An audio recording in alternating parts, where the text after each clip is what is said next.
I was about to give you like a wise ass response there. I'd be like, yeah, I'll start Space News at 4, man, when it always starts. And then I looked at the clock. I'm like, that's not 4.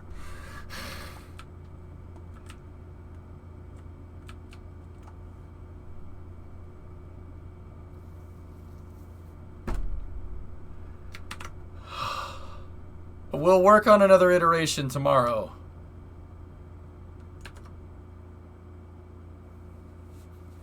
Dude, I can't believe that just happened.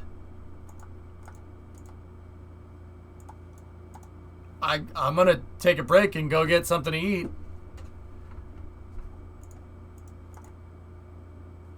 I'll be back at the top of the hour, guys. Yeah, give me about 10 minutes. I'm gonna go grab some food and then we'll start Space News. Wow, that's crazy. I can't believe that. I cannot believe that.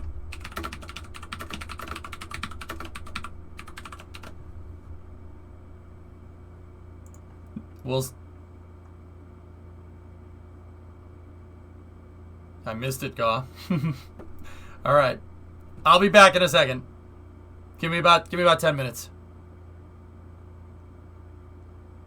But yeah, that's how you know it's a good game, right? All right, I'll be back in a second.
I started a video by accident.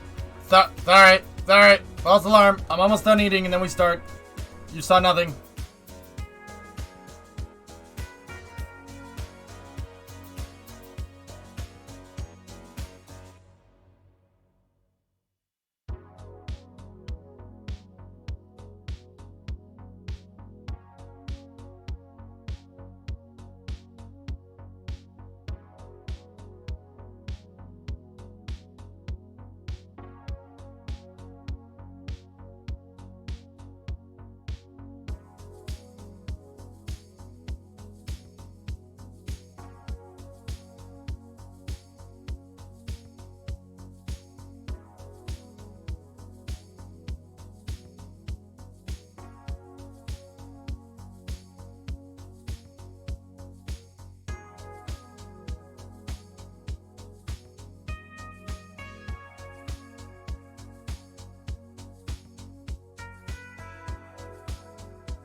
All right. Sorry, that took a little bit longer than I anticipated. We should be good to go. Let's jump into space news. I should... Kim, I'm transferring the rest of these links, but we have about 40 minutes to do a good, solid space news segment, so we'll go through, and then if there's anything else people want to talk about, we can keep talking about it later. While we're playing KSP, I got a lot of stuff that I need to do. We need to move small SSTO operations to another part of the of KSC, so I got to move some pads around, and then we got to put the big pad out for the big SSTO, and yeah, we got a lot to do. There is a lot. Space news time.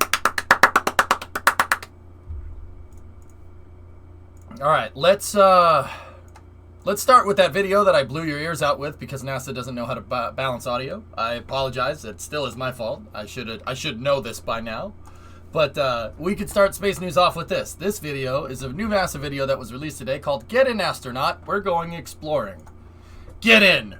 We're going back to the moon. All right, let's see. Ready? Oh yeah, I muted the sound just to be 100% sure. Ready? All right.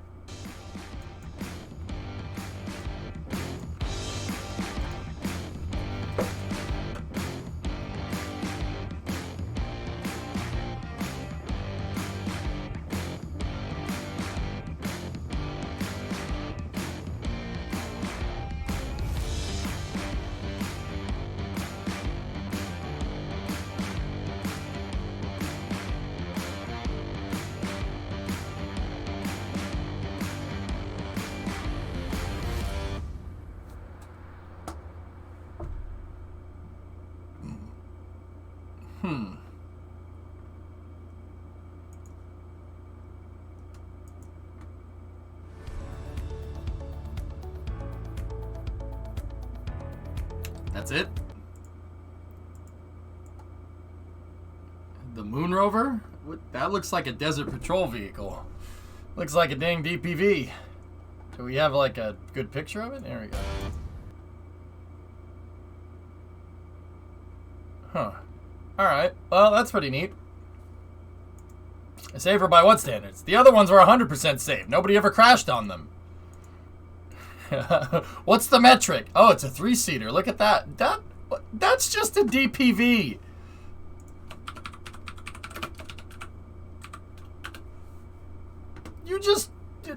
It's just the DP.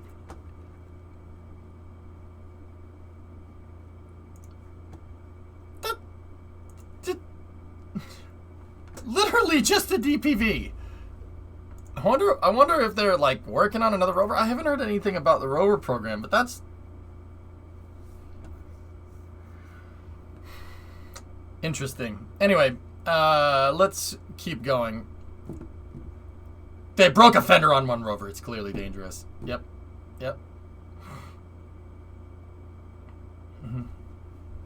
$40,000 DPV, but with NASA, yeah, well, it's the price you pay to put something on the moon.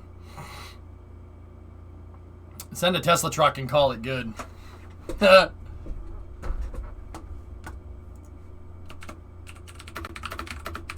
Give me 1 second.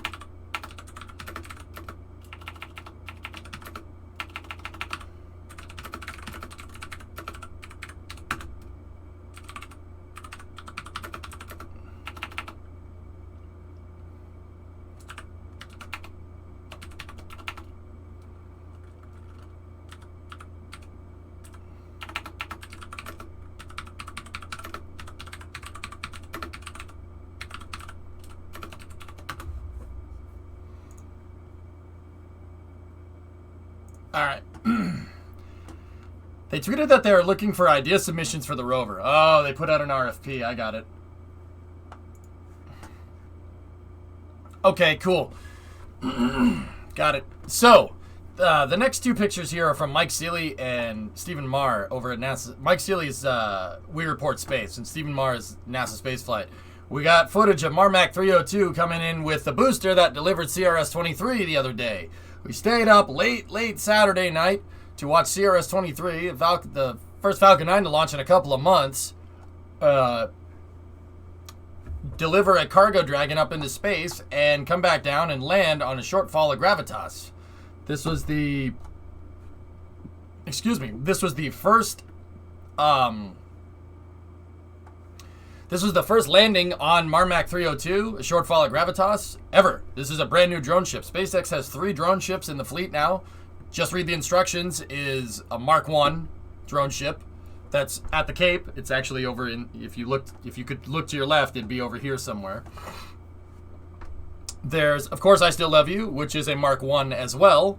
That Mark 1 is out at Long Beach. They moved it to the other side of the country a month ago.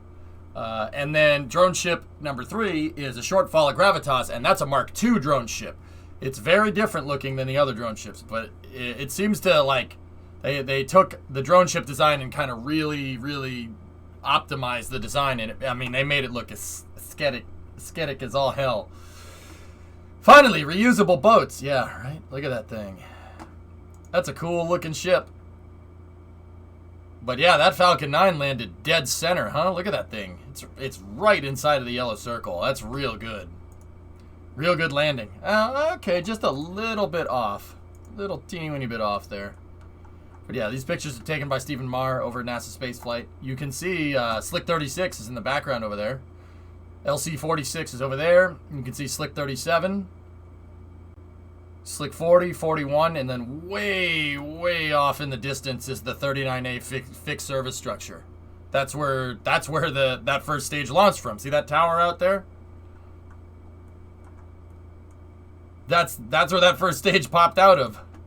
Popped out over there, way in the background. Way out there. So that's 37. 40 is right there. There's 41, 39A, and then 39B is way out there. You can't see it. It's in the haze. Great picture from Stephen Marr, though. Yeah, baby. Look at that thing. Also, this would be the last drone ship based on this architecture. What do you mean? Let's see if he responds. Nice. Maybe. Possibly the last mission for Finn Falcon and Go Quest. Yeah, Jaeger. Really, really nice looking.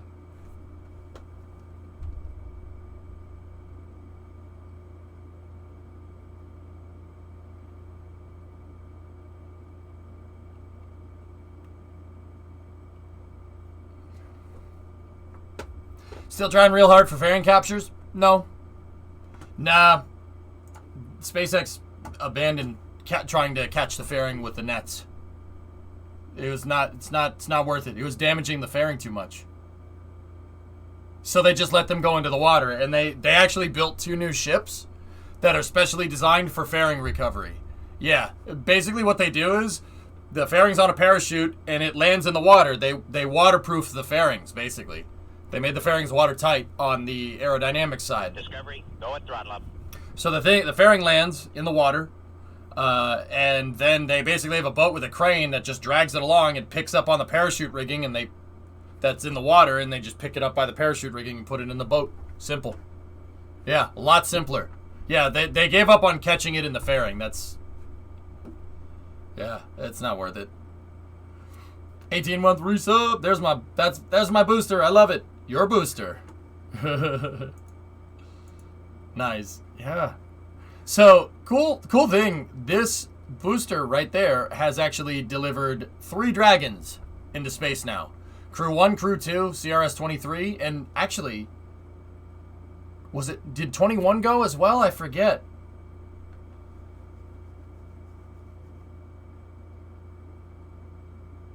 It was also damaging the ships a bit. Yep.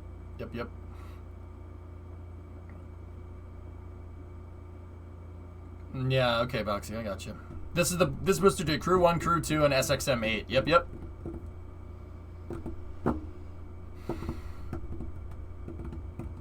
Yeah, so that booster has delivered 3 Dragon 2s into space. 2 with people on it, 1 without.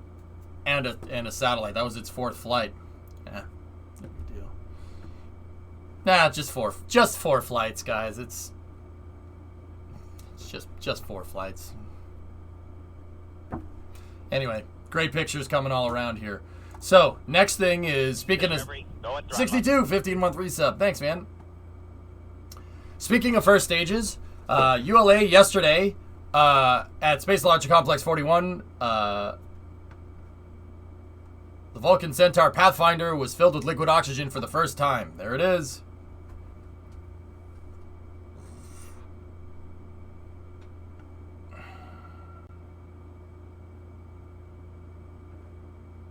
Right, Swishio? That's true. Yeah, Core, maybe, if we have time. So if a Falcon booster gets that much re-entry damage and cosmetic damage, how do they plan on keeping the Starship clean and fancy? Believe it or not, that's those burn marks on it, Jaeger, aren't burn marks. That's soot. That's soot from the Karalox, which you don't have with Starship. Don't get me wrong, Starship's going to have some burn marks on it when it comes back down. But SpaceX is trying to optimize the tile system to get it to work a little better. Yeah. Those aren't burn marks. Yeah. Soot. Falcon 9 basically rolls coal, man. Here, I'll show you a picture of a Merlin firing. The Merlin 1D is an open cycle engine. So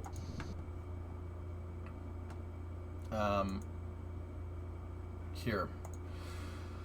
I don't want to blow your eardrums out, so I'll just show you. It's an open cycle engine, meaning the gas generator that turns the turbo pumps, so the power pack right there, it dumps over the side. See all that soot coming out there? Yeah, that's what coats the booster. Because when the booster's flying upside down, this thing dumps out the side and it cakes the booster in it. Basically what I'm trying to tell you is that it rolls coal. Yeah, it rolls coal, man. I mean, that's basically the same. That's the same soot that comes out of a diesel truck when you step on the gas. The thing is that SpaceX, for temperature purposes, is running very fuel-rich in the gas generator.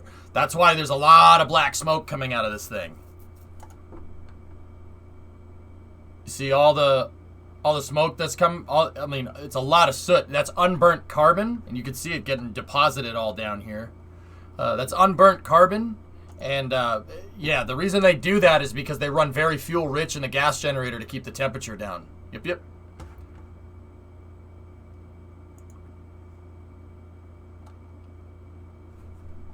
Yeah, it's pretty cool stuff. I mean, it's very straightforward. What is this? You imagine that Starship is going to go up silver with the re-entry heating up that stainless. It could come back like a gold or a purple rainbow. Let's see.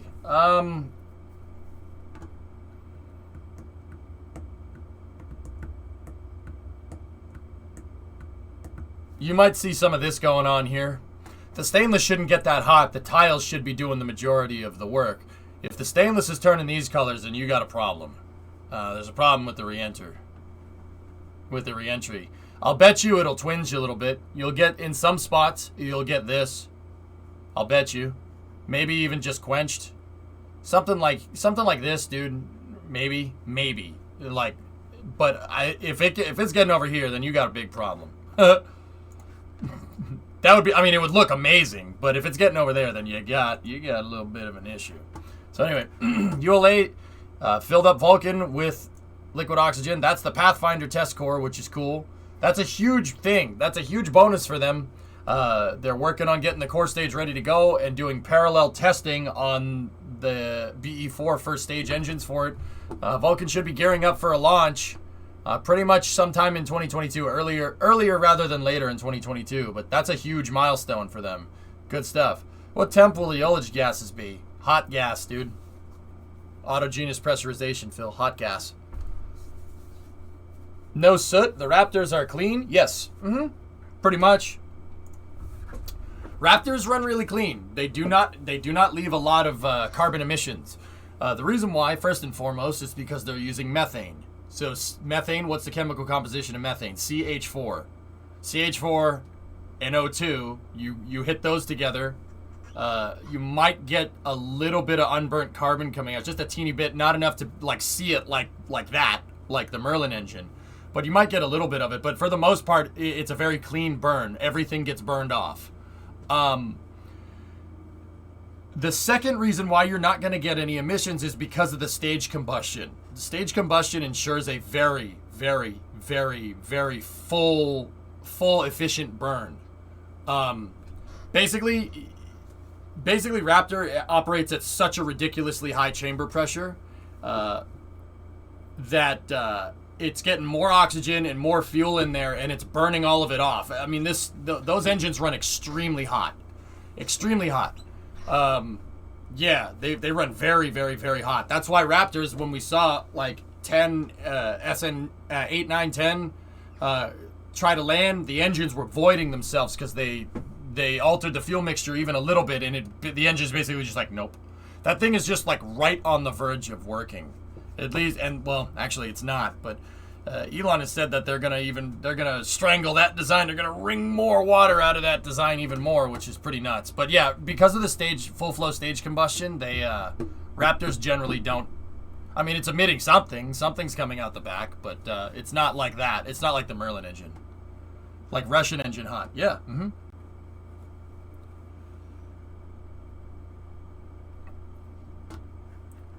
Did you see that Doug got to Port Canaveral? Yeah.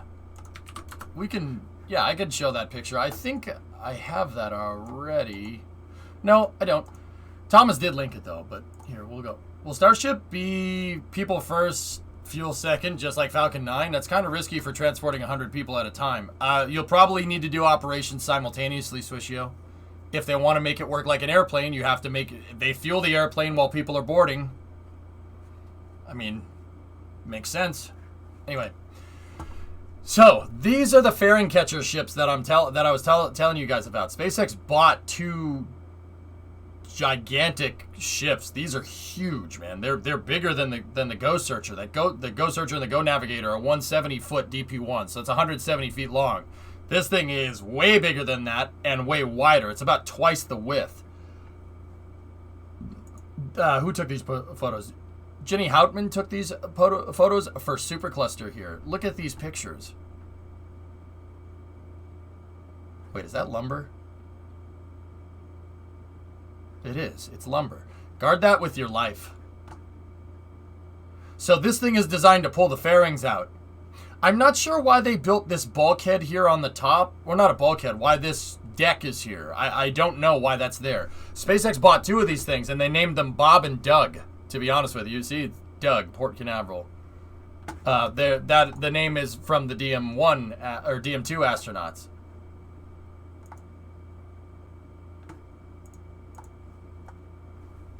Yeah, I mean, these things are... It is a big ship. Check this out. This is coming from Zachary Shaw Adventures.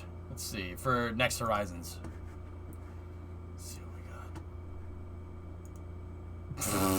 Look at it. It's twice the width. Man. Because they're not just for the fairings, oil rig supply ships. I mean, it seems to be pretty general purpose stuff. But yeah, that's a big ship. Very big. And that's a big freaking crane, too.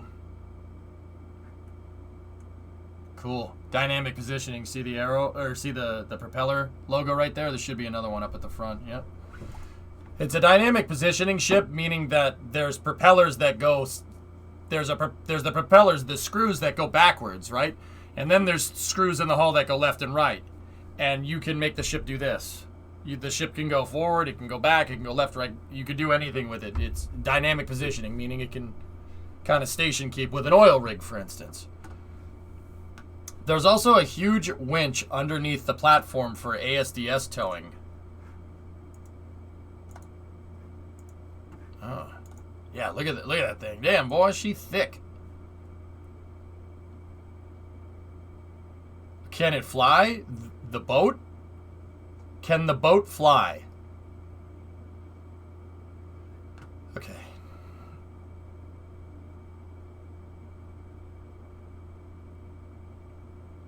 Yeah, maybe go. Last if you got a second. What do you think will happen if... What do I think will happen if there's issues with the landing pad or re-entry? Do you think they'll put enough fuel in Starship to do another exit burn and re-enter to a different pad? No. Optimize the process. Safety through reliability, Jaeger. It's got to be like an airplane. Airplanes don't have ejector seats. They don't have parachutes. Why? Well, some airplanes do. I'm talking like a passenger liner. Like a 747. No ejector seats, no parachutes. Why? Because we pushed through and we made that technology mature enough to where you know it's not going to break. I mean, and even then, you still have maintenance and stuff, of course. Every piece of equipment needs maintenance. But the real question is, how much maintenance do you need?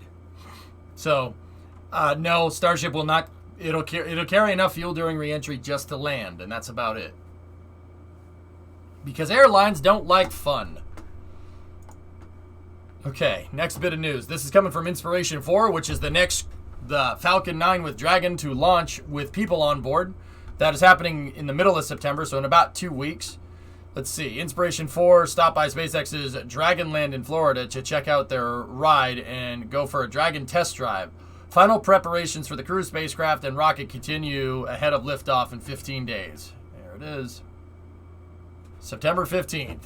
2 weeks. Got it.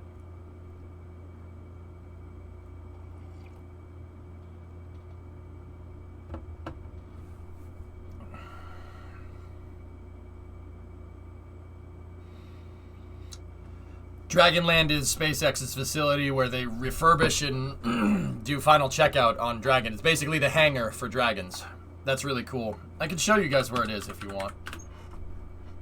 We'll get the next news up. We'll go over here. They are not going to the ISS, Ivan. No. That Dragon does not have a docking port. Dragonland is... Thomas, it's these buildings, right?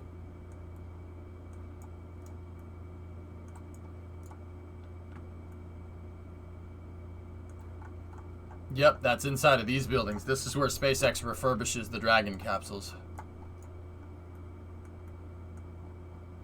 I don't know what that was used for prior, but yeah, pretty cool. There's a lot of stuff down here that, I mean, I'll give people 3 guesses what's in those. There's a lot of stuff on the south side of Cape Canaveral Space Force Station that I just generally have no idea what it does. And that's probably for the better. Yeah. Ice cream parlors. Exactly. Yeah, there's a bunch of hangars and stuff down here, and yeah, Complex 29 and 25, like, yeah, these, we don't know what those do. We don't know, we don't want to know. New Glen? No, that's Slick 36, that's up here. I mean, these pictures are super old, by the way. The photogrammetry picture is very, very old. Like 2013 or something. There's Slick 36 right there. How's it going? It's going good, man. Going good. Apparently the buildings were used to prepare satellites before launch. Yeah, well, the use hasn't changed very much. I mean, but Thomas, then again, apparently? What do you mean apparently? Look at the fire breaks here. No, it's not it's not apparently. These buildings were doing something with munitions. You don't build stuff. You don't build dirt piles around your buildings. They're freaking fire breaks in case the building blows up. So yeah, preparing satellites. Okay. Yep, sure. I'm sure that's exactly what that does.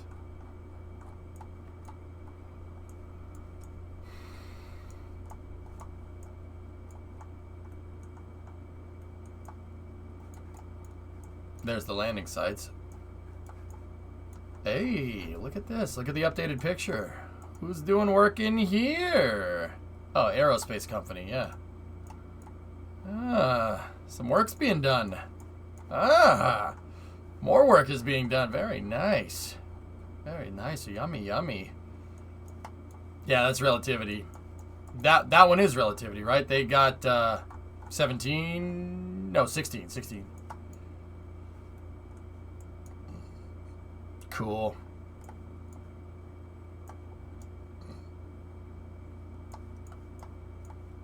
Yeah, Firefly is 20. That's right. Yeah, Relativity and Firefly right next to each other. How many pads are for sale? They're for lease, Balxy, but pretty much everything on Missile Row is fair game except for Complex 34.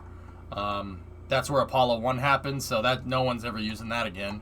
I bet you 37 will come on the market when Delta 4 stops flying. 36, 11, 36A, and 36B are Blue Origin. There's Complex 1. Complex 1, 2, 3, and 4 right there where they used to launch, what was it, Snark missiles. Some of the first launches to go out of Cape Canaveral were Bumper and Snarks. And then there's 46. 46 is used by the Space Force. That's Minotaur launch site. So ICBM testing or Minotaur launching. And then you go down here. These are all old ICBM testing silos. So 31, 18, Slick 17 was Delta 2. And then they retired it and demolished the pads. There's LC5 and 6, and then 26B and A. Those are the Air Force Museum.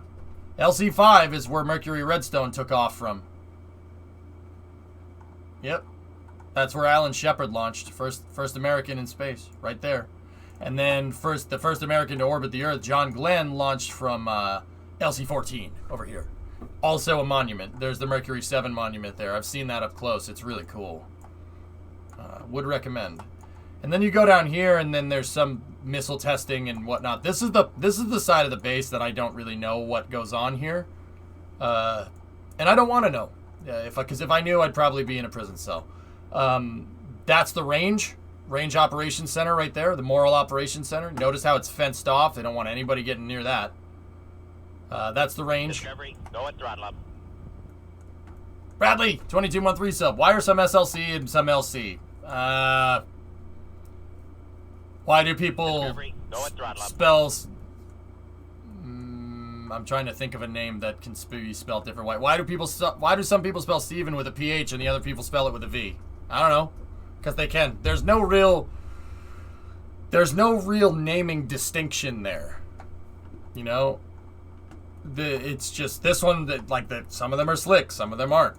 Like, yeah. Erg and Berg. Yeah, right? I'm not sure why they would designate one over the other, but yeah, I have no idea.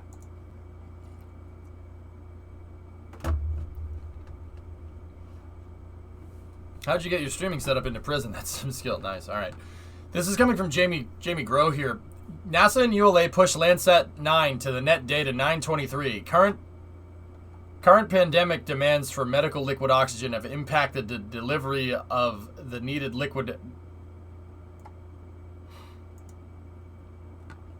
Current pandemic demands for medical liquid oxygen have impacted the delivery of the needed liquid nitrogen supply to Vandenberg.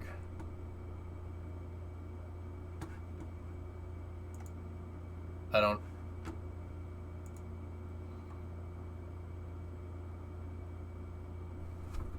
Liquid nitrogen trailers were modified to carry liquid oxygen.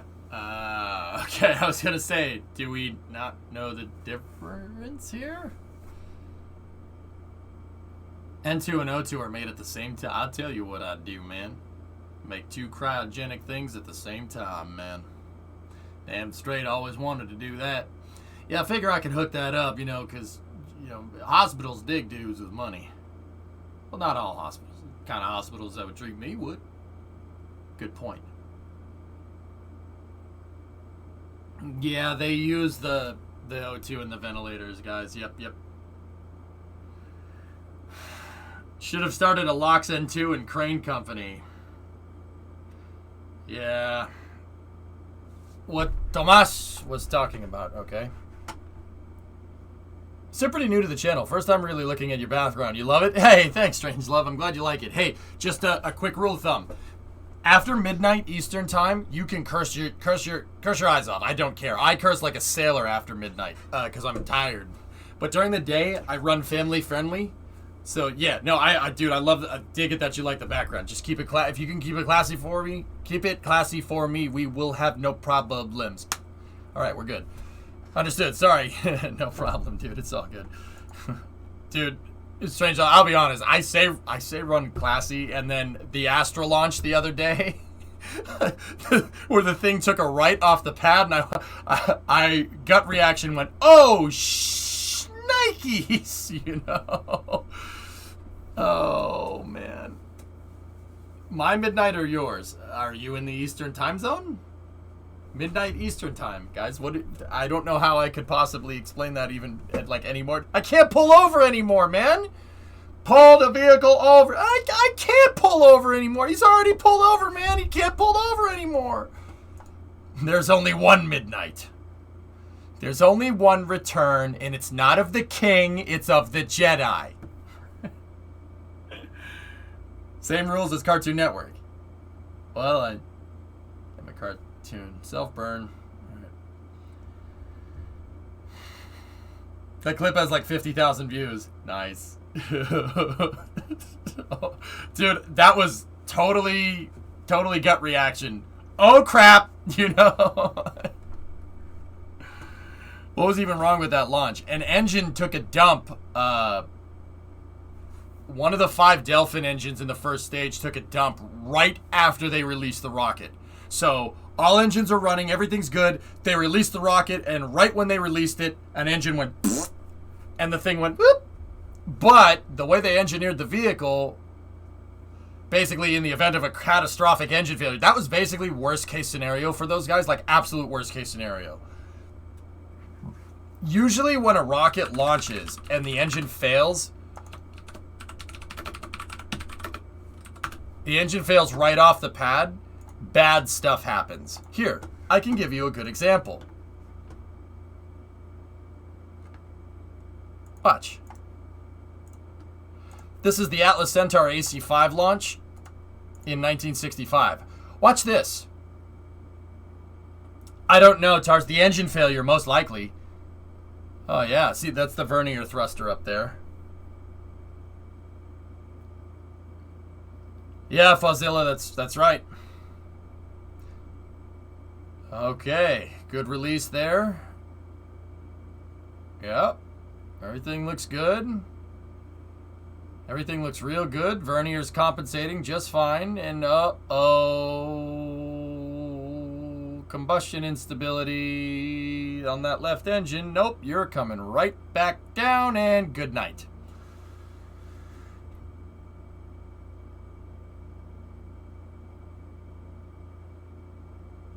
That's usually what happens.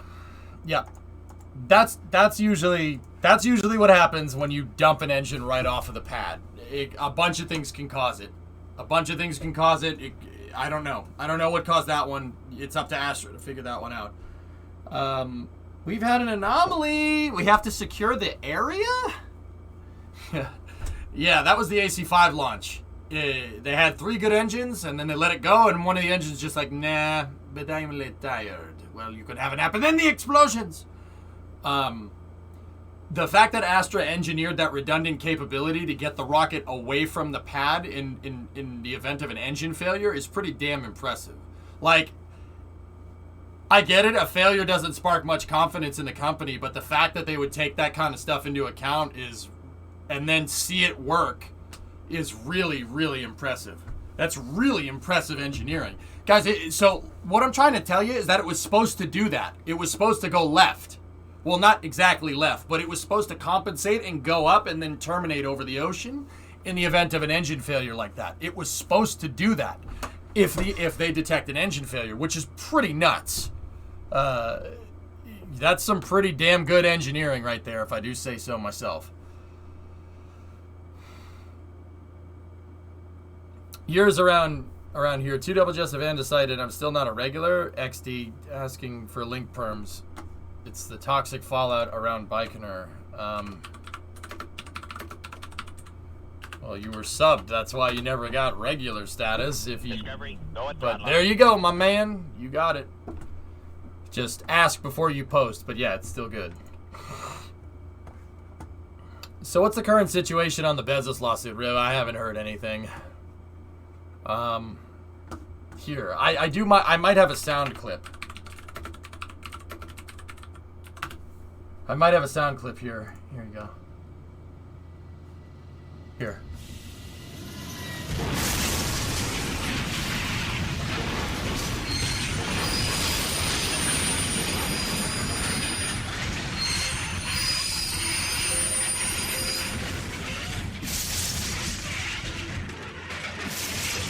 Go and drive on.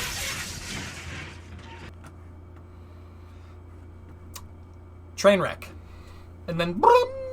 I don't know why there was a Windows update in there. Hey, I see your train has crashed. Do you need help? Why would you have such low thrust to weight on a first stage? When one of your engines fail, that tends to be what happens.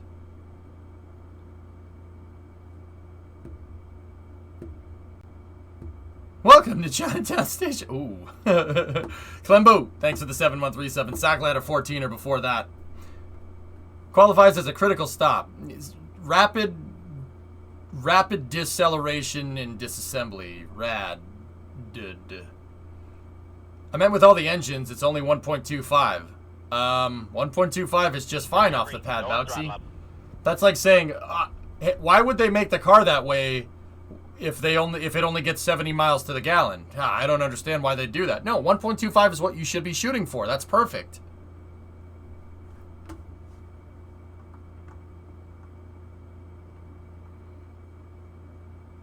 I have a bit of a conundrum. Yoshio Tomino, the creator of Gundam, has made a couple of claims citing toxic fallout around Baikonur.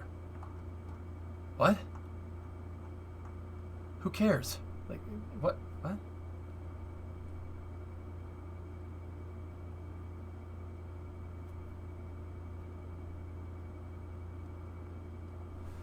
He's mentioned this in other interviews, but Tomino thinks politicians, capitalists, and space developers are vastly underestimating how bad things will become in the near future, and that space colonization remains an unsustainable fantasy for the foreseeable future. Well, you should probably stick to making cartoons then, Ace.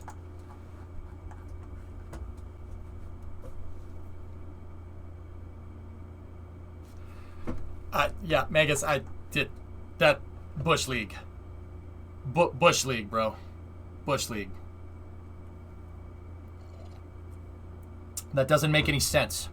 All right, fine. You think that's the right? You think that? Oh, well, you think that's right. Give me some evidence. Give me some evidence. Give me some evidence. Otherwise, it's an opinion, and that's not scientific. So, move on. You gonna sign Cam for the stream? Nah, I think I'll release him. Next 2 tweets in the thread. He cites Baikonur there. Oh. I guess, all right. So I'm telling you that I don't want to keep doing this. I know. I'm telling you, I'm being very straightforward. I don't give a. All right. Self-censored, but I'll time myself out anyway.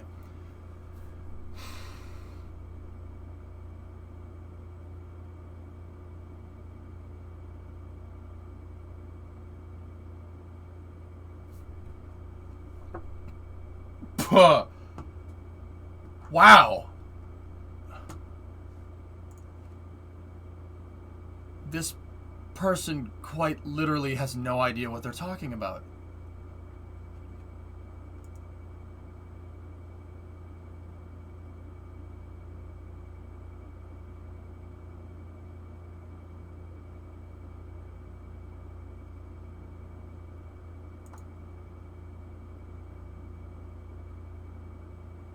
No, Ray Smith.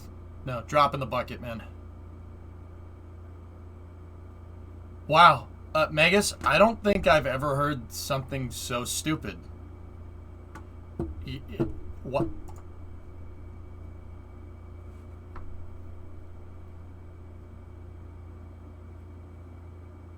You understand that him saying that, oh, I don't see spaceflight as sustainable is like me saying, oh, I don't think driving a car to the grocery store, or not even driving a car. I don't think going to the grocery store is sustainable because the amount of energy I need to get to the grocery store doesn't equal the amount of calories I get from the food, right? That's literally the stupidest thing I've ever heard. Yeah. Megas, dude, I'm not about to call the stay in your lane thing because I don't like gatekeeping space like that, but seriously, there's a bunch of flawed arguments, and that's sensationalist dog crap. The guy's basically saying in the article that Baikonur is contaminated for the foreseeable future because of one of the many rockets that launch out of Baikonur uses hypergolic fuels. Something that's already on its way out. You know why? Because it's toxic. All right, why are you barking up Baikonur's tree? Why doesn't this guy go and why are you barking up the Russians' tree? That makes no sense. If you're gonna make a big deal about hypergulls contaminating places, why are we making a big deal out of contaminating Baikonur, which is literally a desert in 200 miles in every direction that is literally inhabitable to humans? There's a reason why the Soviets put that base out there, because there's nothing out there. Maybe we should go bark up China's tree, who launch a hypergolic rocket once a week using the same propellants, and those stages fall down in areas where people live. Bro, if the guy was willing to overlook that fact, turn a blind eye to the Chinese and go barking up the Russians' tree, that's a good indicator right there, Megas, that this person literally has no idea what they're saying. They have no clue what they're talking about. Like, no clue. But, Megas, I have this thing, and there's this thing that really bothers me lately. Everybody weighs in on something. Everybody thinks their opinion matters for something, and they weigh in on stuff they know nothing about. This is one of those cases. It's a trend to crap on Russian cosmonauts. It's annoying, Kim. It's frankly annoying. It pisses me off. Just use the Russians for scapegoat for all of our problems. Does that sound healthy? It's really stupid. That's really stupid. I mean, oh, it's going to be contaminated. Yeah, what about where the Chinese launch their rockets? You know, people actually live there, right? Yeah, Potter, like, hey, I'm not talking about that, dude. I don't want to talk about that. I stay in my lane. I don't know medical things, so I don't talk about medical things here. What I do know is spaceflight. So I weigh in on spaceflight because I know it better than most. Like, and I'm not trying to sound like arrogant there. Like, I'm confident in my knowledge to know more than the average person. It's kind of my job. Megas, does that make sense, dude? So that guy, that professor told him that one specific area from that one specific rocket is contaminated because of hypergolic propellants. Now, that is correct. That is right. It is. There's multiple launch sites in China that use the same exact propellant. Yeah, that's just not a big deal, though. The Russians barely use proton, and they're actually phasing it out for a kerosene rocket instead. Because, believe it or not, kerosene, compared to those toxic propellants, the hypergulls, is actually much more environmentally friendly. Hey, Arona Space, what's going on? While you're thinking about it, I have a question. Is the idea that large amounts of surface to orbit traffic aerobraking could cause weather pattern changes? No. Strange love. That's something that the average person definitely doesn't. And it's not. I'm not saying no. You're an idiot. No. And this is what I was talking about with Ray Smith a second ago, guys. You don't realize how big the freaking world is. I mean, look. We are. All the man-made climate change that everybody's like, oh no about. And don't get me wrong, that's not unfounded. We're definitely changing something. We should figure out what we're changing before we screw something up. Pretty straightforward stuff. That's a drop in the bucket compared to, like, we're talking about very small changes, but even those very, very, very, very minute changes can really screw something up in the future. We don't know what.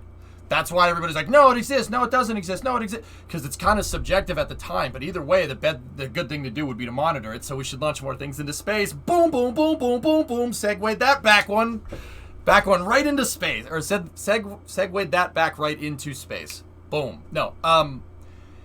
We don't understand the scale we're dealing with here. Earth is frigging huge. We're not... Dude, you could take every single atomic bomb ever detonated by man, detonate them all at the same time on Earth, and honestly, you'd affect the climate maybe a little bit. You get some nuclear winters here and there, but nothing will screw up our climate more than like like the magnetic poles shifting around. That will really screw us up. Like if the poles shift or if they reverse or something, oh, we're screwed. Yeah, that's climate change that we don't have any control over. Now, what I'm trying to tell you is that it's a drop in the bucket. Even if we launched a Starship every single day, multiple times Earth to Earth, it's not gonna put a dent in the atmosphere. Now, every single person driving around a car that's emitting carbon all at once, pumping mass amounts of carbon into the atmosphere, well, that might do something. Or you should plant more trees. I mean, right now, the big thing is we're using the ocean as a CO2 scrubber, which is, that's not a good idea. That's what's killing coral reefs and stuff. We're changing the chemical composition of the oceans. Because the oceans are absorbing all that CO2. That's not good. That's a ticking time bomb. That could end very poorly. Yeah, we should plant more trees. Yeah, just on a side note. But yeah, Megas, that's what I mean. People weighing in on stuff they don't know anything about. And I can tell right there, there's multiple flaws in that statement right off the bat. So if there's multiple flaws in that statement right off the bat, even if I understand the context of that situation, I still know that that guy has no idea what he's talking about.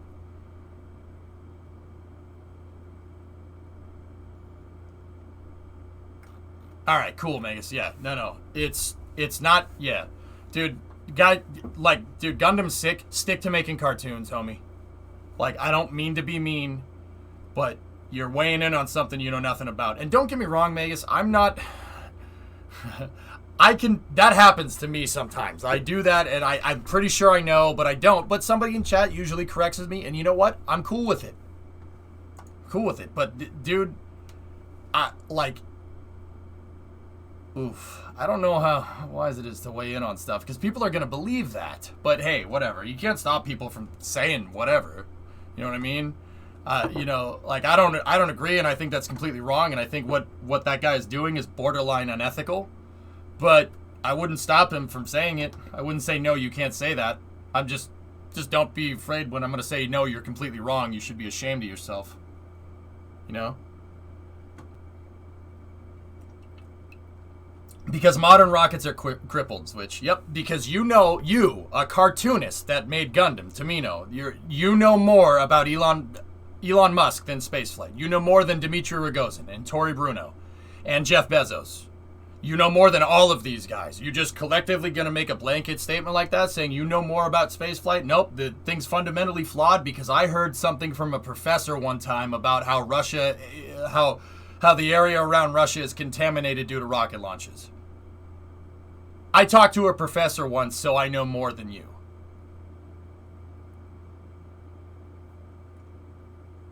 You see how dumb that sounds when you say it like that? So, Megas, he's demonstrated that he has one single fundamental understanding of one single type of rocket propellant from one single launch site in the middle of nowhere that humans by and large don't inhabit. Okay. Yeah, that's what I mean. That's a write-off, dude. Don't listen. I'm telling you right now, Tamino has no idea what he's talking about. And don't get me wrong, Gundam's cool, makes great cartoons. Stick to making cartoons. Okay? Next news. Boop.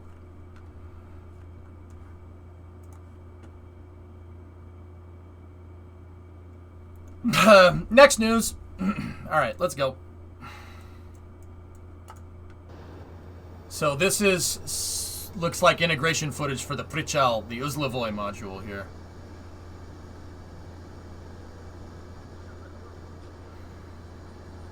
I talked to an astronaut. They don't have Safer on the ISS. Yeah, no, Pythos, it's ridiculous, man. Like, Pythos, if you were talking about ejector seats, I would defer to your judgment 1,000% of the time. Why? Because I've never touched an ejector seat. You, on the other hand, like, I wouldn't say, like, no, you don't know what you're doing with ejector seats, right? Like, oh.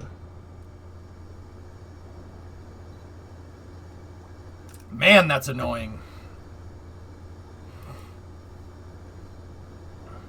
Another module to spin the ISS. I don't think Prichal has RCS on it, though, Kem, but good joke nonetheless.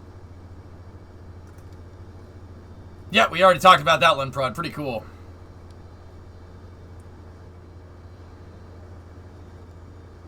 Thomas, I'll read it off stream. So this is the Uzlavoy module. It's a docking ring module that's going on to the bottom of Nauka, right here. This part will dock to the bottom of Nauka, and this will make it so the Russians can attach a bunch of different spacecraft if they need to. They can dock basically more Soyuz. It's a 6-axis docking port here. So a Soyuz can dock here, here, here, here, here. You have 4 around the outside, 1 in the front, 1 in the back. Rounding outside.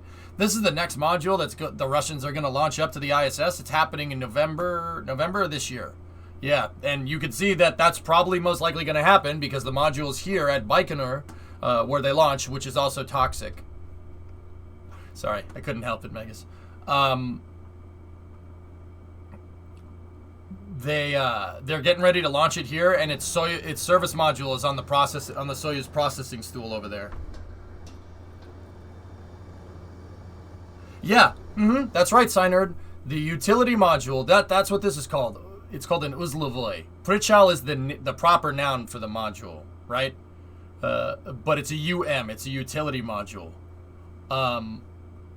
This thing is going to, how they launch these things up there is going on, it's basically a Soyuz and a Progress service module with a payload adapter and that in the front. That's it. And it'll dock to the ISS with this. And then the service module will jettison. All these people are toxic because Kemet's the Russians. The Russians are bad, right? There's the service module over there. Look, it's bad. It's just bad. Like, give me a break. Dude. It's fine. I only wanted to know the score with that regard to that particular talking port. None with the others. Yep. Yeah, no, Megas. I got you, man. I got you. But I had to... See, I can explain that one point to you, and then I have to explain the larger context to chat because they don't understand. Because I purposely didn't show that. I read it, and I'm like, nah, I'm not showing this.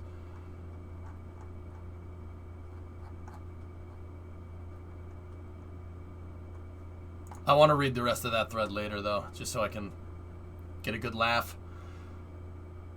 Bad or not, the CCCP had the best anthem. I mean, the tune is still the same with Russia's.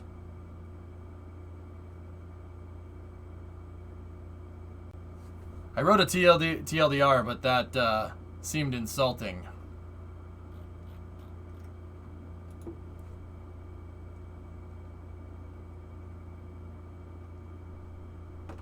It was some Twitter rant. Oh. You should cover the article. It's pretty funny. Alright, fine. I'll put it back in the queue. Let's check the rest of the Russian news here. In the second part of his interview, Vladimir Soloviev, the general director of RSC Energia, continues to question the condition of the Russian segment of the ISS. There are deep cavities in 7 of the portholes, which can affect the tightness of the modules. Oh, dear. The Russians seem, day by day, to want to leave the ISS on a more increasing frequency, so not sure how that's... not sure about that. Anyway, Dmitry, so this is Discovery, go at throttle up. Coming from Katya Pavlichenko. She's a correspondent for NASA Spaceflight, and she does a good job translating the news. So she's translating what Dmitry is saying here. Naborot MKS. Thus, what's that letter again? I forget that letter. Cyrillic is hard? Yeah, I'll get it. V? That one? It's L, okay. So, Dostevlenyo?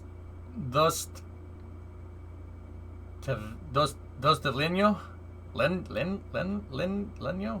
Nope, not saying that word right. This is my daily Watch EJ struggle reading Cyrillic. Oh, I got it right? What does it mean? I don't know what it means. I think the worst part about that argument...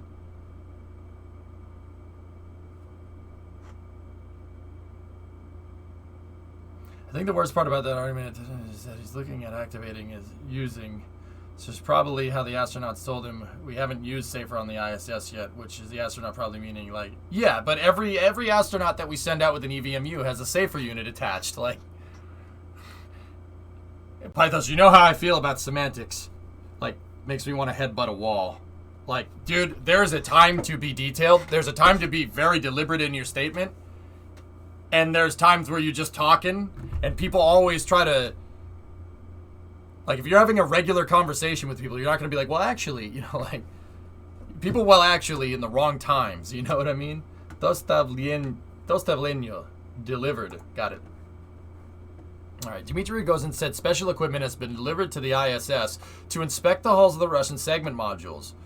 It will help find out whether there are non-through cracks or just scratches in the Zarya module. Let's see. Now Bort. Yeah. MKS. Dostavleno.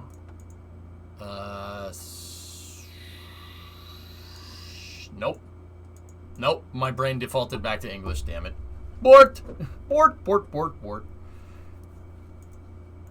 What's that one? I forget what that letter is. Do it. All right. I don't know that one. TS? Okay. Okay. So that's... Damn it. What's the upside down U? I always forget.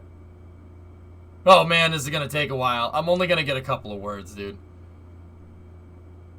Speci...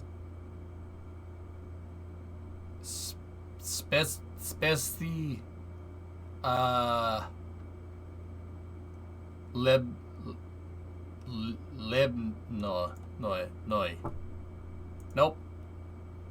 Special. Hey, that's not bad. I'm getting there. Spetsnaz, no. Well, isn't Spetsnaz special operations in Russian? I'm pretty sure that's what that means. Hey, Vulcan, what's going on? How goes it, Rocket Man? Good, man. Everything's good. Yeah, Novus, I probably will. Let's see. So that, yeah, he's talking about. Okay, Korolev right there. Yeah, that's a lot. That would take a long time for me to translate that.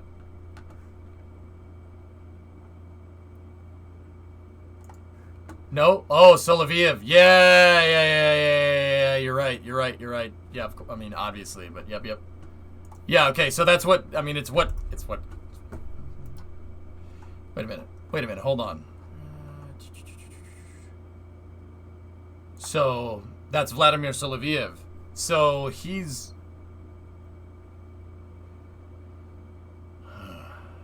The guy from the previous post. Oh, yeah, okay. So, yeah. Soloviev is the guy that runs RC Energia, right? We just talked about that a second ago. He's saying that the modules are junk. And he's like, okay, this feeds into a little bit of a bigger thing. He's not saying that they're junk like they're a bad design. The Russians are increasingly worried about their modules because they're old. They were built in the 80s. Zarya and Zvezda were built, Russian for Star and Dawn. They were built in the 80s by the Soviet Union. They're old. Old stuff needs to be replaced after a while. Like, if you're driving a car around and the mileage gets too high, it's just worn out. You got to just junk it and get another car. I mean, unless it's a cool car, like, right? Mir old? Nighthound, yes. These modules were being constructed when Mir was in operation. Zarya and Zvezda were supposed to be attached to the Mir 2 space station. Yeah. And they were supposed to be serviced by Buran. That's how old these modules are. And don't get me wrong, our modules are old too. And it's not that the FGB or the DOS is a bad design. They're just old. They've had literally thousands of spacecraft docked to them. Well, maybe not thousands. Let's think about this. We're on Expedition 66 at this time, so that's at least 60 Soyuz. And then that means at least 60 Progress on top of that. Yeah, no, it's well over 100 spacecraft docked to that thing, which is pretty crazy. But our modules are just tin cans. So are theirs.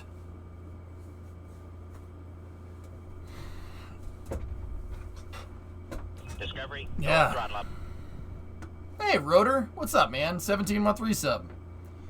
I have one SPAC, but it's kind of sad. Oh, I don't want to watch that.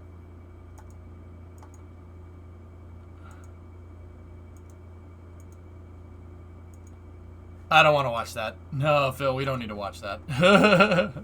All right. Have you played Mars Horizon? I haven't yet.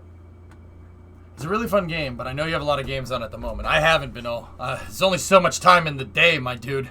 I don't think I could do 16-hour streams a day, but then again, couldn't hurt to try. I mean, I tried doing it during the... I tried it during the quarantine streams that I did about a year ago at this time. I tried to do 14-hour streams a day. I could sustain it for maybe 4 to 5 months, and then I went back. I was like, nah, nah, I'm good.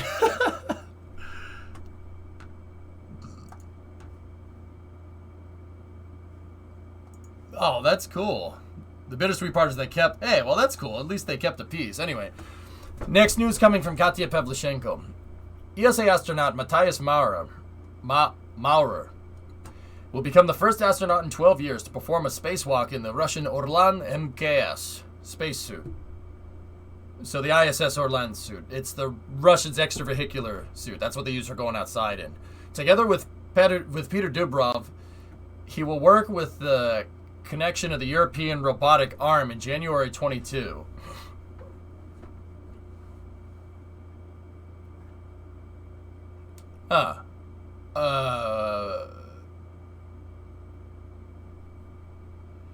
So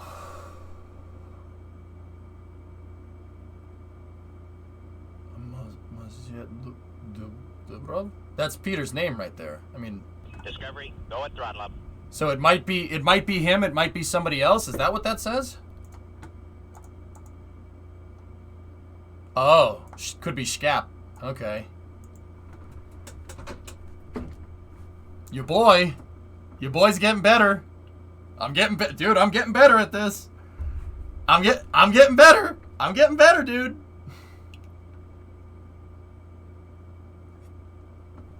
How do you say what's the pronunciation for the X? Learning Russian? Yeah, Steve-O. Yeah, man. Hey, look, I gifted a sub to 2020. I don't know why you'd want to celebrate 2020 in any way, shape, or form, but all right. It's like the G in montage. So Mojet Dubrov, Mojet Skeplerov.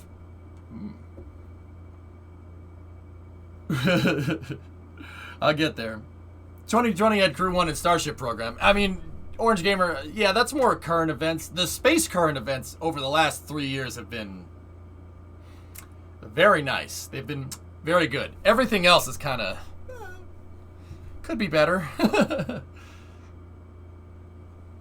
It could be better. Could be better. Yeah, Steve-O, I'm trying to learn it about as good as an American can, I guess. The pronunciations, man. And the fact that there are letters that are similar to English really screw me up. There are letters that are like, they look exactly like their English counterparts, but the pronunciation is different. Like a P is in Russian is R. You know, it's an R, it's different.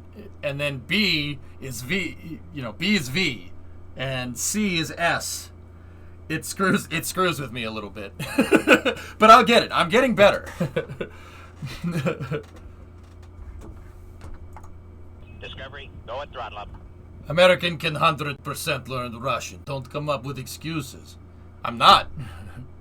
Just saying it's difficult for me now. I'm going to power through, Cam, because that's what I do. I'll power through it. Look at how much, dude.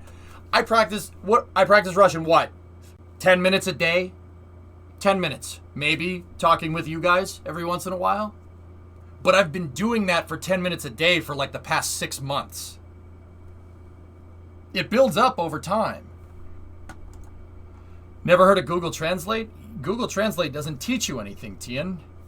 Being here with viewers and speaking it and translating it with people that speak the language looking over my shoulder is way better than Google Translate. Google Translate doesn't translate stuff correctly. Yeah, dude, just take a little bit of time every stream. Take 5-10 minutes every stream. Try to pronounce some things here and there and just keep going.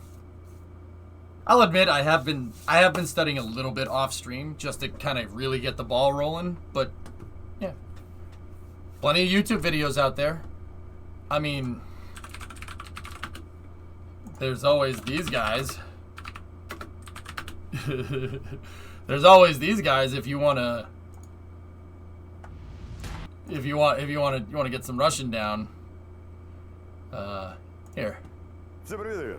Ну что, сегодня у меня есть вот такой замечательный автомобиль, над которым надо сделать много всяких экспериментов, потому что он еще живой. В общем, видите, да? This is my homework. У нас стойка, рулевые редукторы, рейка, колонка, ну, карданчики, в общем, все, что у нас идет на рулевое управление. Значит...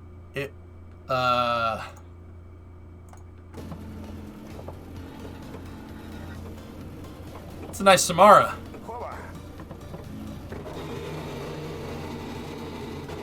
Не справимся мы с этим заданием.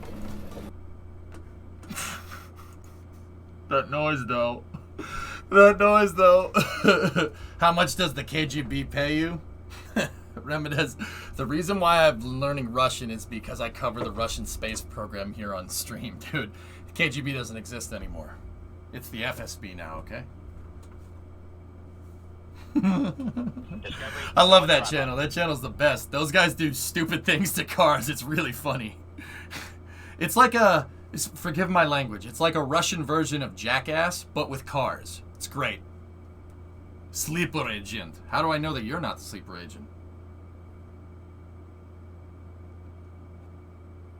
I mean, it's not just Russian, dude. I do that with all different types of languages on the stream. It's just Russian the most because the Russians actually have a space program. Europe, I'm looking at you. Launch more rockets, I'll learn more goddamn French. Jeez. Merci beaucoup. Antwerp. What? The Chinese are getting better. Miyama. Miyama.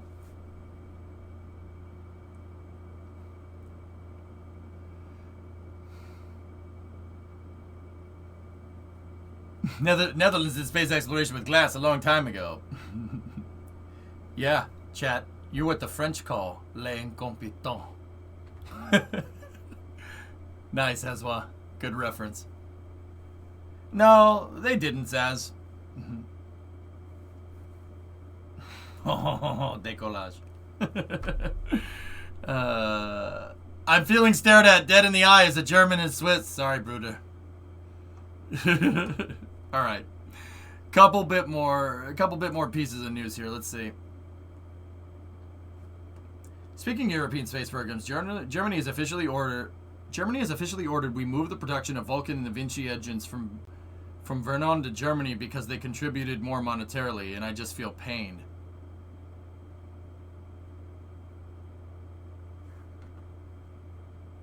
Merde. Yeah, Fazilla, that's right. Them Scots are definitely doing a lot of work up there, building their own damn launch site. Building their own launch site up there. They may take our rockets, but I'll never take our launch sites. Talking about gravity. The whole 9 feet. Hey, better than nothing. Yeah, I know it hurt, mate. I know. I'm like combining like 4 or 5 different dialects all at once, and it's supposed to piss you off. It's what it's supposed to do. In the long run, maybe it's better to give it to the Germans. Jawohl. Jawohl. Ja. Ist gut, ja? Ja? Chat? Ja. So good, yeah. See? It's not just Russian.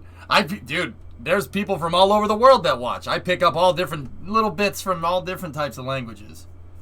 Little bits. Little bits. Little bits. Not the neighbors, no! Alex, you gotta go hang around with the neighbors' kids. It's the Germans. What was that car Russian channel? Hecker, it's called Garage 54. Garage 54, their main channel is just in Russian. But they do have an English translation channel, too. I started... dude, that came up in my YouTube suggested one day when they bolted 3 Lada engines to each other to make a straight 12. Yeah, no joke. These guys took 3 Lada engines, bolted the blocks together, and literally put a flex plate and they bolted the flex plate to the crankshaft snout, and bolted 3 4-cylinders together and made an inline 12 out of 3 Lada engines. It was pretty rad. it was freaking awesome.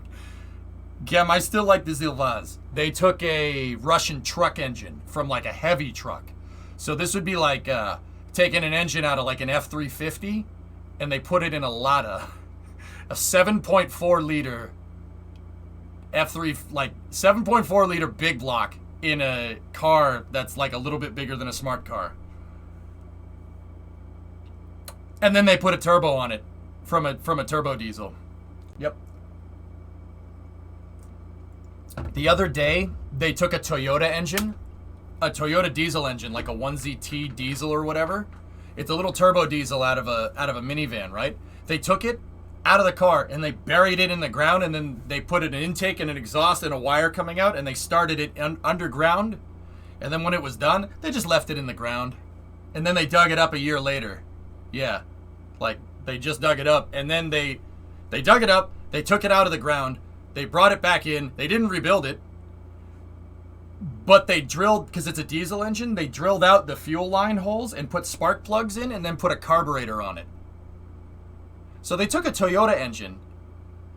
They took a Toyota engine that was a turbo diesel, buried it in the ground, started it, took it out a year later, drilled new holes in the head for spark plugs, put spark plugs in it, and then took the intake with the turbo flange on it, not the turbo flange on the intake, but they cut the intake off, put a carburetor on it from a Volga, and made a Toyota diesel engine run on gasoline. And then they put that in a Lada and they drove it around. It's pretty hardcore engineering, man. Yeah. Mm-hmm. You could say they put a lot of cylinders in that car. Yeah, the engine was going out of the hood. Mm-hmm. Rocket talk is easier for me to understand than car talk. Yeah, these guys, dude, okay, it seems like the jankiest channel, right? It seems like they just, no, dude, those guys know what they're talking about. They're pretty smart. They, with some of the experiments that you've seen them do, they're like, yeah, don't try this. And if Russians are, like backyard Russians, redneck Russians are saying don't do this, that means don't do it, They put a shuttle engine on a Rocket Lab rocket, straight up. That's the right way to say that, Predominant, yeah. Wouldn't the frame twist off the line with that kind of power to weight? It's funny you should mention that. You should probably go watch the episode. Crab Shark. They, hey, pawn shop guy. What the heck is that? Grab Shark, they had an episode where they took 4 differentials. They took 4 differentials from Ladas, right? And they had the drive shaft coming out. The drive shaft went into one diff, and then they had another diff like this, and then one of the output shafts on the differential went into another diff and another diff and another diff. They had 4 differentials in series, and they geared a Lada engine so much that when you went into first and you hit the gas, the thing just went... It did a wheelie in slow motion, which is... It's like, okay. Speaking of cars, look what I got for $60. What'd you get for $60? 24 karat gold. Hey! Is that Jeff Bodine right there? Hey, raise hell, praise Dale, brother. Oh, the king! I like it. I like it. Oh, that's cool.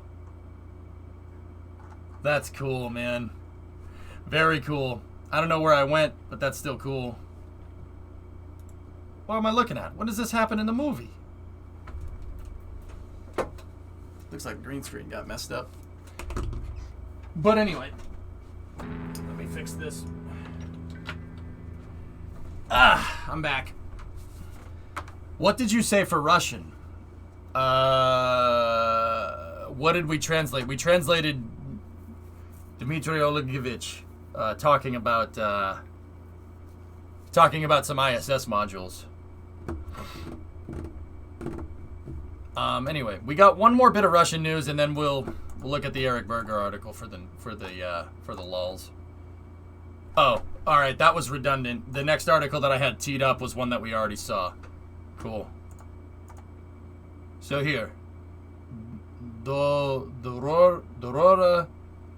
K Zvezdam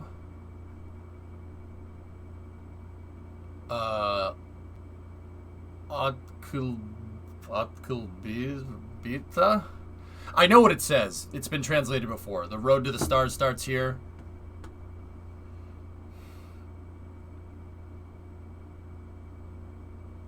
The way to the stars starts here. There you go. Yeah. That's Sergei Korolev. That's the guy that invented Soyuz. Yeah.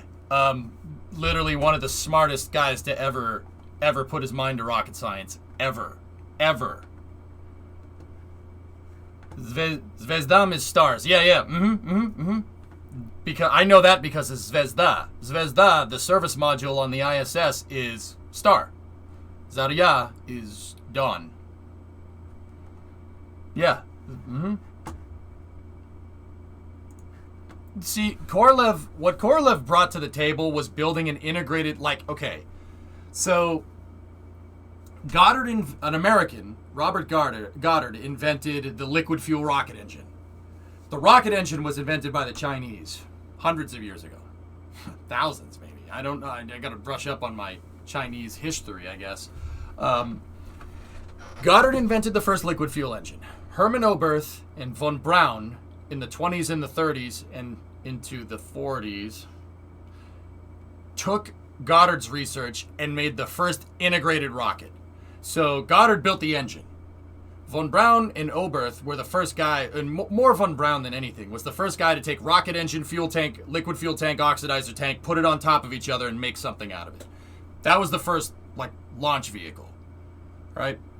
Korolev was the first guy to take that to the next level, okay? How did he take it to the next level? He built a dedicated carrier rocket. Raketa Nositel. That's carrier rocket in Russian. He was the first guy to do that. Payload fairing, payload on the top, first stage, second stage, third. He wasn't the first guy to make a staged rocket, but he was the first guy to make an integrated rocket system. So, you could put whatever you want on top of the rocket and then just kind of go from there. The A4, the aggregate, von Braun's design, is just a warhead at the top. You really couldn't put anything else on top of that thing. It's just basically a fuel tank with a rocket engine and some thrust control vanes, guidance system, and then a warhead on the top. Yeah, Gene, I noticed it made the French highlight reel, which is pretty cool. Talk about the Astra launch. I already did, Elijah. Oh, merde! Le rewind de Twitch. Nice. And launched Yuri into space. Yep. So... Oh, yeah, no, it's a road to the stars is open. Yeah, you're right. Yeah. But anyway, all right. Berger article for the memes. Let's see what we got. NASA's big rocket misses another deadline. Now won't fly until 2022. The agency continues to monitor the rise of COVID cases in the Kennedy area.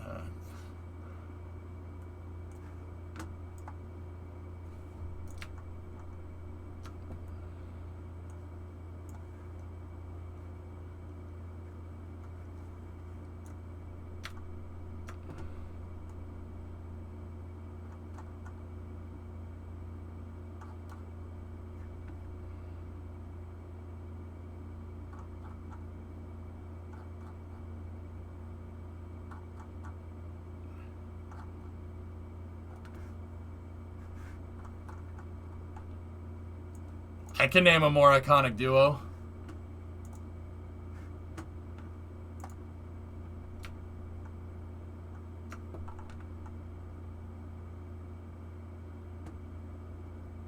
I don't want to read this. I don't want to read this, man. I don't want to go any further. It's gonna make my brain hurt. Bert and Ernie.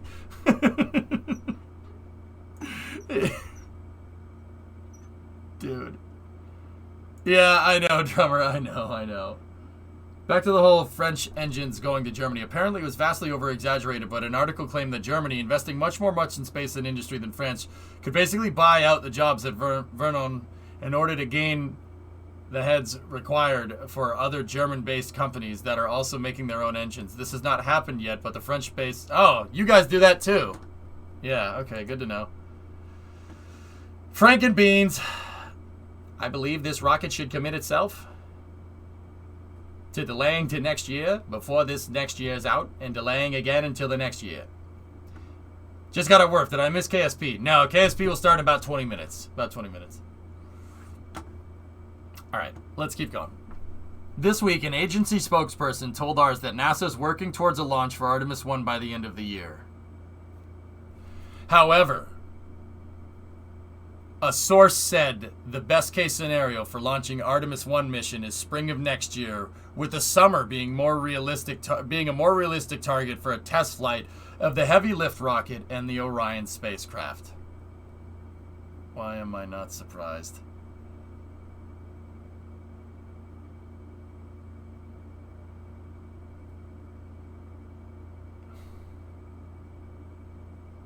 Yeah, give me the sauce. Give me the sauce, fool.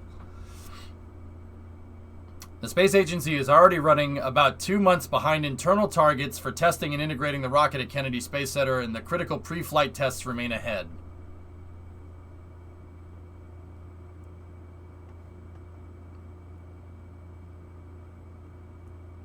So, all right. I'm gonna skim this real quick. I want to see why. He said up at the top that the delays are because of COVID. All right, I understand that. That's something that you really can't. That is not a reflection of the program. I swear to God, if this article ends with Boeing is way behind schedule and it's Boeing's fault, that literally means in this article Eric Berger is blaming COVID on Boeing, which is. I swear if he does, I swear.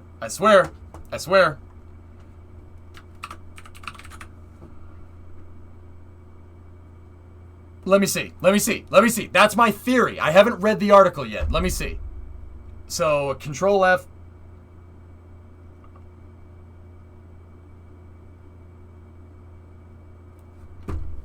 God damn it.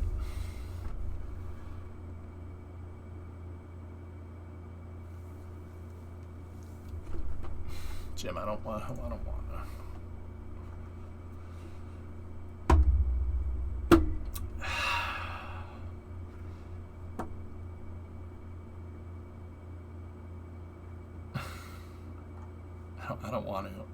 I don't want to share this. Is stupid. This is wasting my time. Even if the memes are funny, it's hilarious. He headlines an article saying that it's delayed, and then proceeds to, in the first paragraph, say it's actually not delayed, but it actually is. Because I know. Like, dude, come on.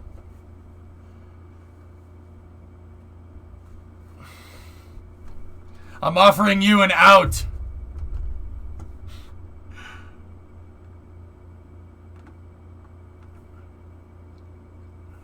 Although years late and many billions of dollars over budget, the launch of this rocket will in some ways be a minor miracle. For a large bureaucracy like NASA, completing complex human spaceflight tasks is difficult. And the SLS rocket is both complex technically and politically. Oh, God.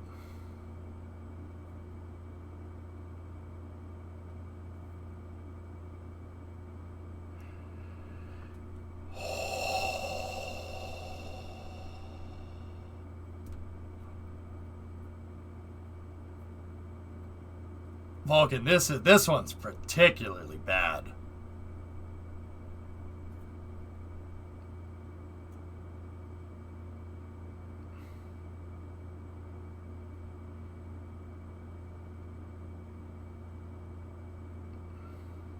Yeah, that's true, Jim. Can we see your screen? No. I don't know, drummer. I don't know. This is...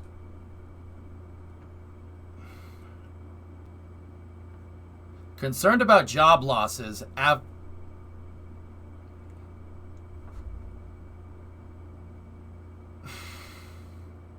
Concerned about job losses after the space shuttle retired, Congress imposed this rocket on the space agency, down to dictating its various components to ensure that space shuttle contractors such as Boeing, Lockheed Martin, and Northrop Grumman and Aerojet Rocketdyne continue to receive substantial space program funding. Oh, geez, that's funny. I'm pretty sure Northrop Grumman wasn't on the SLS program until 2018, Eric. That's good. Nice. Good call. Each contractor was given a cost-plus contract that ensured funding but provided little incentive for on-time delivery. Oh my God. All right, I'm done with this. This is.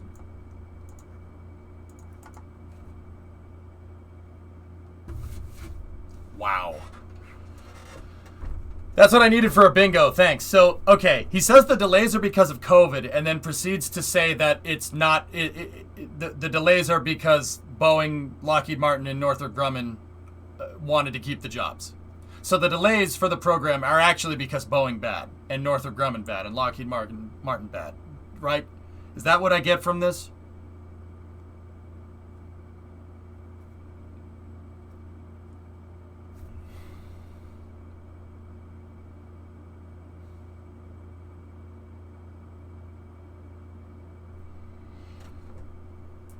Yep.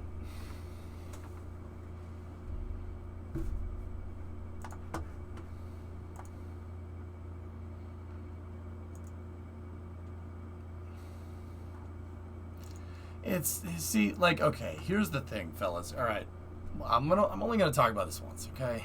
Well, once this stream, I guess. This always comes up. Look, the SLS program is way behind schedule. There's no secret there. It's way behind schedule. Is it over budget? Yeah, probably a little bit.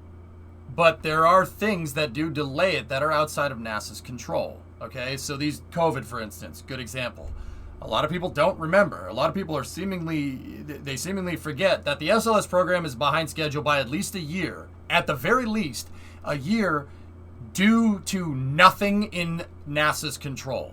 A hurricane hit Michoud in 2017 and knocked out Michoud for a year. A year. They had water leaking through the roof on the prototypes. Nope. Don't do that. The SLS program is behind schedule. Now, because of COVID, it's behind schedule by at least 2 years through no fault of NASA on their own. Or Boeing, or Northrop Grumman, or anyone else. The other thing is that SLS's goal has changed 4 or 5 times at least. It was, first thing is we're going to build it to go back to Mars in the 2030s. And then it was asteroid redirect. And then it was an asteroid redirect. And then it was, go back to the moon. And now it's go back to the moon by 2024. It's changed over time. And yes, that does make the price go up. It's engineering. You can't build a house for a 5-story tall, or you can't build a foundation for a 5-story tall building, right? And then just say, nah, make it 10 stories. That's fine. The foundation will be fine. That's not how that works, especially with rockets.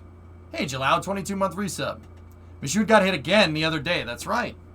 Anonymous gifter gifted a sub to Bond. No. So, don't get me wrong. The SLS program isn't without its critiques. My big thing is that it has no mission. It had no mission for the first, 8 years of its development. And it's a compromised design based off of Ares 5, which is even worse. But he doesn't mention. The funny thing is that the SLS program was touted at a time to save money. And the same people that said the SLS program, the SLS program is going to be a much better solution than Constellation. It's going to be a much better solution than Constellation. Those are the same people that said that Constellation was billions of dollars over budget and way behind schedule. The same people, and I'm not saying that Eric did this himself, but people said that stuff 10 years ago. They said Constellation is way over budget. We can't sustain it. It's just a jobs program, blah, blah, blah, blah, blah, blah, blah, blah, blah, blah, blah, blah, blah, blah, blah. So they canceled it. And now that same argument is being made for SLS after it was made for Ares 5. SLS was the solution to these people's problems at the time. SLS in commercial. And now it's not even SLS anymore. It's a compromised argument from the beginning. All right? It is a compromised argument from the beginning. You can't say that you don't want Constellation and then 10 years later say the same dang thing about SLS. That's not how this works. It's ridiculous. It's ridiculous and it's really annoying.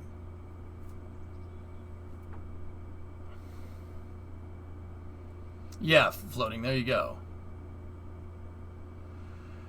What gets me worse is that someone of large persuasion is containing clear bias. I understand that Berger likes SpaceX, but I like SpaceX livid. I love SpaceX, dude. I want Starship to... I want SLS to fly, but I want Starship to put SLS in the poorhouse. Yeah, there. I said it. I don't think Expendable... I think Expendable is a good interim technology. But full reuse is the way to go. Either up there or down here, or full end-to-end system like Starship. We need to start... If we want to gain dexterity in space, and we want to move out among the stars, what everybody wants, to get off this planet, to preserve this planet, or get off to expand, or whatever, to expand our consciousness and understanding in the universe, no matter how you want to look at it, we need to do that. You have to. You gotta get over that hump. I agree with Elon Musk more than anyone else in the space industry. I really do. But I don't let my bias affect space news. I want SpaceX to succeed more than most. And I can say that and still be completely critical of Starship and SLS. I want both of them, to be honest, right now. I think the best solution right now is to have every rocket. There's nobody I always say this, and it ends up coming up once a stream, Livid. I always say, there's nobody right now that can convince me that less rockets is better for spaceflight. That's the dumbest thing I've ever heard.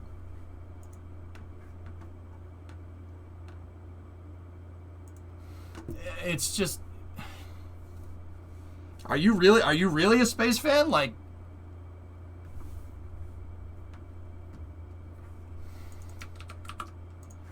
Or are you in somebody's pocket? Like, it's ridiculous, man.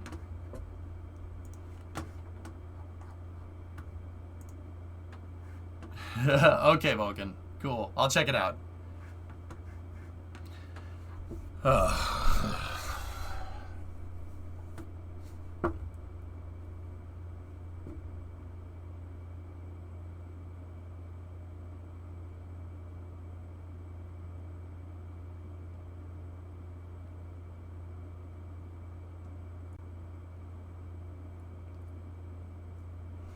These people.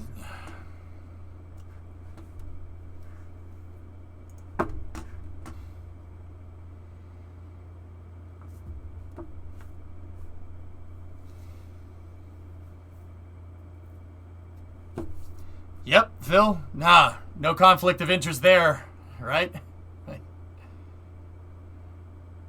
Oh, give me a frickin' break, dude. What's up, Livid?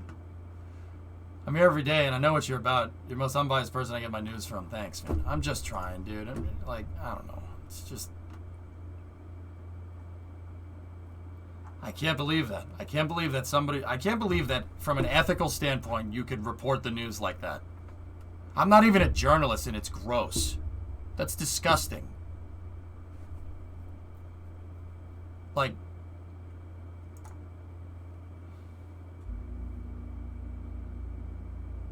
Weird. Maybe her memory's off. SLS completed CDR 6 months ahead of schedule. Maybe she got the boot before then.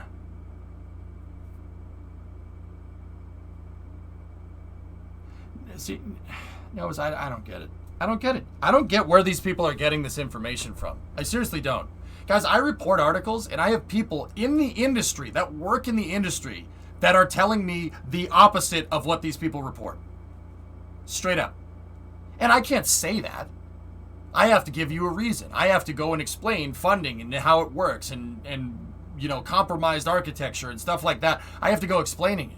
And this happens like once a stream, dude. It happens once a stream because this is so ridiculously important.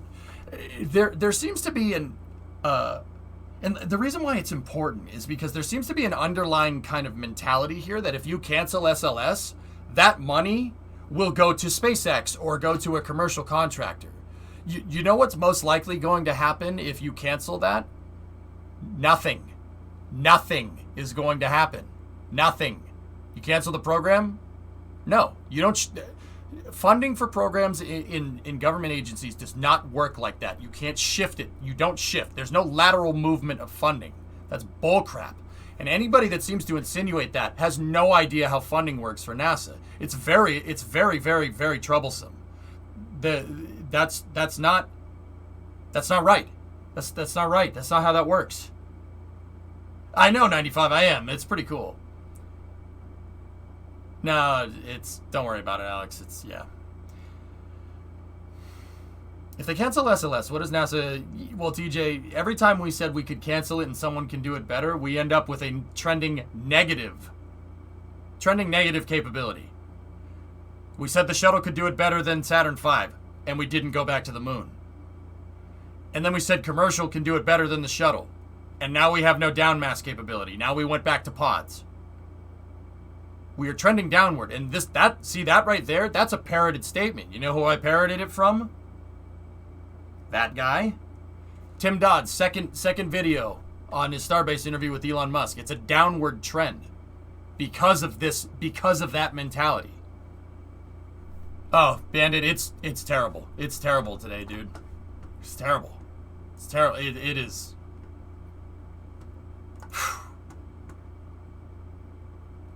Yeah, it's annoying. But hey, whatever. Like I said, you can report whatever he wants to. It's all good. It's not, but all right. Anyway, let's keep going.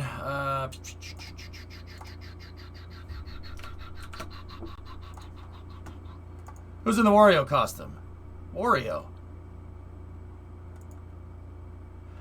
Can't wait till NASA prove it. Bandit, he, in the article that he released today, he said SLS is delayed in 2020, delayed till 2022, and then literally in the first paragraph said it's not delayed officially until 2022, but I know that it's delayed until 2022 because I know more than the NASA press corps. Or not press corps, the public affairs officer. That is literally what is stated. So, okay, now it's an op-ed. So now the rest of this is your opinion, because you're not reporting news, that's for sure. Props to the Astra guidance team. How the heck did they keep that rocket going and it came back onto its trajectory, Elijah? Hey, good guidance control. They designed the rocket to have about 1 thrust-to-weight ratio if they did lose an engine. And it, believe it or not, probably wasn't supposed to do that, but it was supposed to go up and away from the pad. That was all designed to do that, which is pretty nuts. I mean, it's not designed to go sideways, obviously, but the up and away part, yeah, that was intended. Pretty cool. Yeah, Signer, I don't know, man. I don't know. We said commercial could do it better than Constellation. Yeah, I mean, Nova's Constellation is a real good example. It's a real good example. We seem to imply that commercial could do it better than Constellation, all right?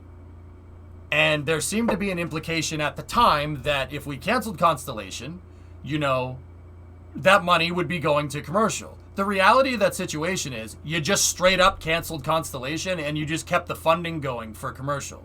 And that was touted as some great move. So you cut NASA's budget by a pretty significant amount, you didn't even shift the money. You shifted that money to something else. I don't know. I mean, look at NASA's funding dips in 2010. It's just all right. It's really, yeah. That's Bush League stuff, man. I ain't even a journalist, dude, and it's discouraging. But hey, whatever. All I can do is sit here and try to tell you guys what's going on. My only bias here is my bias towards more rockets launching into space. That's the only thing I'm very implicitly biased about. I want more things going into space. So I'll always try to argue on the good behalf of the benevolent behalf of anybody that tries to do this, because space is difficult, especially NASA. I mean, you literally are news media, I guess. Yep. Anyway, moving on. I've seen SLS Constellation a lot. Is there a real difference between the systems? Yeah, Waz. Yeah, absolutely. Yo. So, The Constellation program was an integrated architecture that basically took us from the Columbia disaster to the surface of Mars. It was basically a roadmap over the first 30 years of the 21st century, right, to get us back up into space, retire the space shuttle, keep the ISS going, and then sometime right around 2020, we would start going back to the moon. They canceled it. It started in 2004 under a program called the Vision for Space Exploration. And basically they canceled it in 2010 citing underperformance due to budget, due to underfunding. They said, it's not sustainable. It's the same argument that they're making against SLS right now. It's the same stuff. It's not sustainable, blah, blah, blah, blah, blah, blah. It's not sustainable. NASA needs to, it's a waste of money. It's just a jobs program. Like, dude, it's just going to bother me. It's going to bother me talking about it. Look up the Constellation program. Yeah. Look up Constellation. You decide. If you think Constellation is better or worse than SLS, you tell me. You think we could have done it better? Like, you think NASA should have done it this way or that way? I mean, it's really up to you guys. What was wrong with Constellation with the exception of wanting to cancel it because of budget? Nothing. So EJ is breaking his own rules then.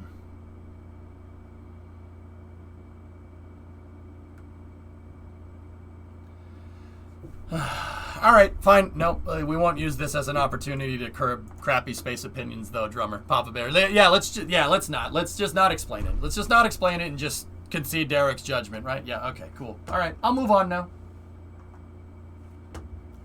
Let's play Kerbal. Yeah. Read about Constellation and read about the circumstances which it got canceled. You'll get annoyed. Spoiler alert. But part of it is understanding this and looking for those trends to make sure that they don't repeat. That's why I report spaceflight very unbiasedly, because I believe in spaceflight. I believe in it a lot. Makes my world go round. See what I did there? But if I believe so hard in it, I shouldn't be afraid to throw a wrench in my ideas. I like spaceflight so much that I'll try to disprove it. I like SpaceX so much I'll try to disprove it. SLS the same way. I'll try to disprove it. I'll try to tell you why it's bad. Because if you truly believe in something, you should understand its strengths and weaknesses. And after an impartial judgment on strengths and weaknesses, if the strengths still come out on top without implicit bias, then you're fine. Your ideas are most likely a good one. Just putting it out there. Where do you recommend reading about Constellation? Just go on Wikipedia for now. Wikipedia should be fine. If you want to go into the technical resources, NASA technical resources about it, go ahead. That's more not light reading, but yeah.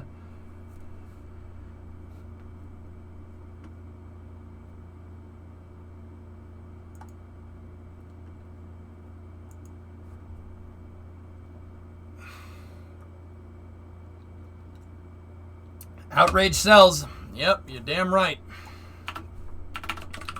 You know what else outrage does? And being